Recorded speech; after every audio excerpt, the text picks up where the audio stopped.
ഒരു വാക്ക് മാറ്റിയാൽ നിങ്ങളുടെ സാമ്പത്തിക സ്ഥിതി മാറുമോ? ഞാൻ പണമില്ല എന്ന് ദിവസവും പറയുന്ന ഓരോ തവണയും ഞാൻ അറിയാതെ എൻ്റെ സ്വന്തം മനസ്സിനോട് ഒരു കള്ളം പറയുകയായിരുന്നു.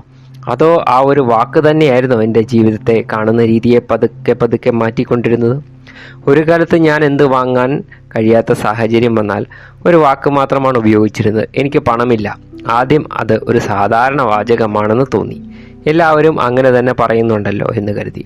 പക്ഷേ ഒരു ദിവസം ഞാൻ വിചിത്രമായ ഒരു കാര്യം ശ്രദ്ധിച്ചു. ഈ വാക്ക് ഞാൻ ഉപയോഗിക്കുന്നത് പണമില്ലാത്തപ്പോൾ മാത്രമല്ല. ഒരു പുതിയ അവസരം വന്നാലും, ഒരു പുസ്തകം വാങ്ങേണ്ടി വന്നാലും, ഒരു കോഴ്സിൽ ചേരേണ്ടി വന്നാലും, ഒരു ചെറിയ യാത്ര പോകേണ്ടി വന്നാലും എൻ്റെ വായിൽ നിന്ന് ആദ്യം വരുന്ന അതേ വാചകമായിരുന്നു: എനിക്ക് പണമില്ല.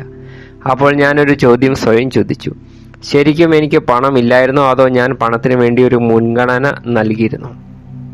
അതായത് ആ പണത്തിന് വേറെ ഒരു മുൻഗണന നൽകിയിരുന്നു. ആ ചോദ്യം എൻ്റെ ചിന്തയെ മുഴുവൻ മാറ്റിമറിച്ചു. മനഃശാസ്ത്രം പറയുന്നത് മനുഷ്യൻ്റെ ഭാഷയും ചിന്തയും പരസ്പരം ശക്തമായി ബന്ധപ്പെട്ട് കിടക്കുന്നു എന്നാണ്.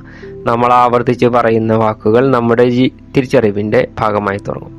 ഒരു മനുഷ്യൻ ദിവസവും ഞാൻ പരാജിതനാണ് എന്ന് പറഞ്ഞാൽ അത് പിന്നീട് ഒരു വികാരമായി മാറാം. അതുപോലെ ഞാൻ എപ്പോഴും ദരിദ്രനാണ് എന്ന് മനസ്സുകൊണ്ട് കേട്ടുകൊണ്ടിരുന്നാൽ ആ തിരിച്ചറിവ് തീരുമാനങ്ങളെയും സ്വാധീനിക്കും. ഇത് വെറും പോസിറ്റീവ് ചിന്തയുടെ കാര്യമല്ല, ഇത് തിരിച്ചറിവിൻ്റെ കാര്യമാണ്.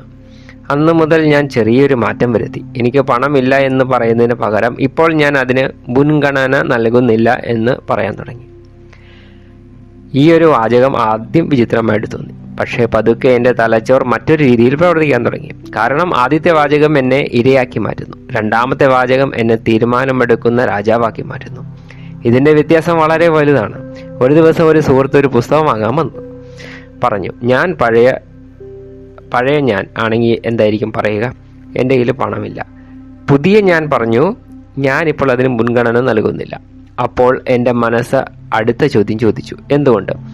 ആ ഒരു എന്തുകൊണ്ട് എന്ന ചോദ്യം എന്നെ ചിന്തിപ്പിച്ചു. ഞാൻ ശരിക്കും പണമില്ലാത്തയാളാണോ, അതോ ഞാൻ പണം ചിലവഴിക്കുന്ന രീതിയാണോ പ്രശ്നം? ഈ ചോദ്യമാണ് മാറ്റത്തിൻ്റെ തുടക്കം. നമ്മുടെ മണി സൈക്കോളജിയിൽ പറയുന്നത് പണവുമായി ബന്ധപ്പെട്ട നമ്മുടെ വിശ്വാസങ്ങൾ പലപ്പോഴും ബാല്യത്തിൽ തന്നെ രൂപപ്പെടുന്നുവെന്നാണ്. വീട്ടിൽ എപ്പോഴും പണമില്ല എന്ന സംഭാഷണം കേട്ട് വളർന്നവർക്ക് കുറവിൻ്റെ മനോഭാവം കൂടുതൽ ശക്തമാവും.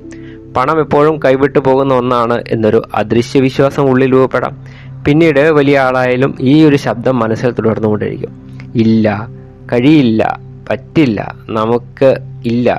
ഈ 4 വാക്കുകൾ പലരുടെയും സാമ്പത്തിക ജീവിതം നിയന്ത്രിക്കുന്ന ഒരു അദൃശ്യ ചങ്ങലയായിട്ട് മാറുന്നു.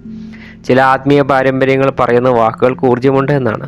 ഇത് ശാസ്ത്രീയമായി തെളിയിക്കപ്പെട്ട വസ്തുതയല്ല. എന്നാൽ മനഃശാസ്ത്രം പറയുന്ന ഒരു കാര്യമുണ്ട്: ഭാഷ നമ്മുടെ വികാരങ്ങളെയും തീരുമാനങ്ങളെയും സ്വാധീനിക്കുന്നു. അതിനാൽ നമ്മൾ സ്വയം പറയുന്ന വാക്കുകൾക്ക് പ്രാധാന്യമുണ്ട്. ലോ ഓഫ് അട്രാക്ഷൻ കേൾക്കുന്ന മിക്ക ആളുകളും ഇതറിയാം.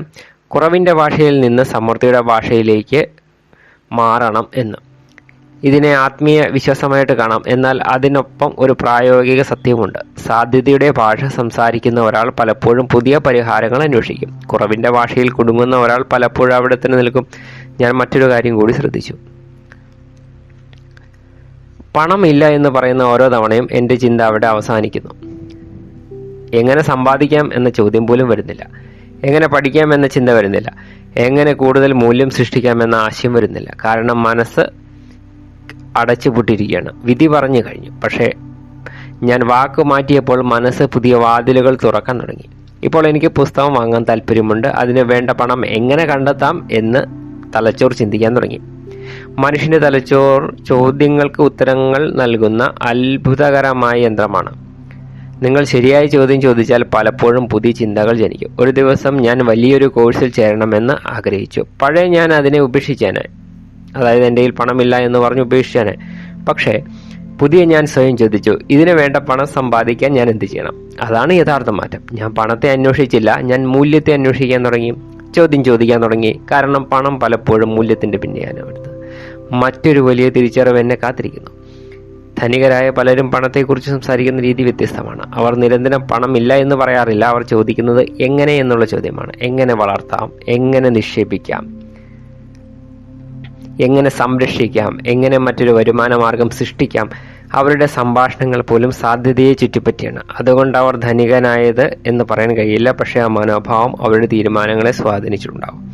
പണമില്ല എന്ന് പറയുന്നത് എല്ലായ്പ്പോഴും തെറ്റാണെന്ന് ഇതിനർത്ഥമില്ല. സാമ്പത്തിക ബുദ്ധിമുട്ടുകൾ യഥാർത്ഥമാണ്, കടങ്ങളും യഥാർത്ഥമാണ്, പ്രതിസന്ധികൾ യഥാർത്ഥമാണ്. അവയെ നിഷേധിക്കരുത്, പക്ഷെ അവയെ നിങ്ങളുടെ തിരിച്ചറിവാക്കി മാറ്റുക. കാരണം താൽക്കാലികമായ ഒരു സാമ്പത്തിക അവസ്ഥയും സ്ഥിരമായ ഒരു വ്യക്തിത്വവും ഒരുപോലെയല്ല. നിങ്ങൾ ഇന്ന് പണമില്ലാത്ത അവസ്ഥയിലാണ്, പക്ഷേ നിങ്ങൾ പണമില്ലാത്ത മനുഷ്യനെന്നല്ല അതിനർത്ഥം. ഈ രണ്ട് വാക്യങ്ങൾ തമ്മിൽ വലിയ വ്യത്യാസമുണ്ട്. ആദ്യത്തേത് സാഹചര്യം, രണ്ടാമത്തേത് ഐഡന്റിറ്റി. ജീവിതത്തെ മാറ്റുന്നത് പലപ്പോഴും പുറത്തുള്ള വലിയ സംഭവങ്ങളല്ല, ഉള്ളിലെ നാം നമ്മളെ വിളിക്കുന്ന പേരാണ്. അന്നു മുതൽ ഞാൻ മറ്റൊരു ശീലം ആരംഭിച്ചു. ഓരോ സാമ്പത്തിക തീരുമാനത്തിന് മുൻപ് ഞാൻ സ്വയം ചോദിക്കും, ഇതെന്നെ സമ്പന്നമാക്കുന്ന മനോഭാവത്തിലേക്കാണോ നയിക്കുന്നത്, അതോ കുറവിൻ്റെ ഭയത്തിലേക്കാണോ? എല്ലാ ഉത്തരങ്ങളും ശരിയായിരുന്നില്ല, പക്ഷെ തെറ്റുകൾ സംഭവിച്ചു. പക്ഷെ എൻ്റെ ചിന്ത മാറിയപ്പോൾ തീരുമാനം മാറി, തീരുമാനം മാറിയപ്പോൾ ശീലം മാറി, ശീലം മാറിയപ്പോൾ ജീവിതവും പതുക്കെ മാറാൻ തുടങ്ങി. ഒരുപക്ഷെ നിങ്ങളുടെ സാമ്പത്തിക ജീവിതം മാറ്റാൻ ആദ്യം മാറേണ്ടത് ബാങ്ക് അക്കൗണ്ടിലെ സംഖ്യയല്ല, നിങ്ങളുടെ വായിൽ നിന്ന് ദിവസവും പുറത്തു വരുന്ന വാക്കായിരിക്കാം. കാരണം ചിലപ്പോൾ ജീവിതത്തിലെ എല്ലാ വലിയ വിപ്ലവങ്ങളും കോടികൾ സമ്പാദിക്കുന്നതിലൂടെയല്ല സംഭവിക്കുന്നത്, ഉള്ളിലെ മനസ്സിലെ ചെറിയൊരു മാറ്റത്തിലൂടെയാണ്. അതുകൊണ്ട് ഇന്നു മുതൽ നിങ്ങൾ പറയുന്ന വാക്കുകളിൽ നിന്ന് ശ്രദ്ധിക്കുക, എന്നിട്ട് അതിൽ മാറ്റം വരുത്തുക. അത് നടക്കില്ല എന്ന് ചിന്തിക്കുകയാണെങ്കിൽ എങ്ങനെ നടത്താമെന്ന് ചിന്തിക്കുക. എങ്ങനെ എന്ന വാക്ക് നിങ്ങളുടെ ജീവിതത്തിൽ കൂടുതലായി ഉപയോഗിക്കുക. നന്ദി.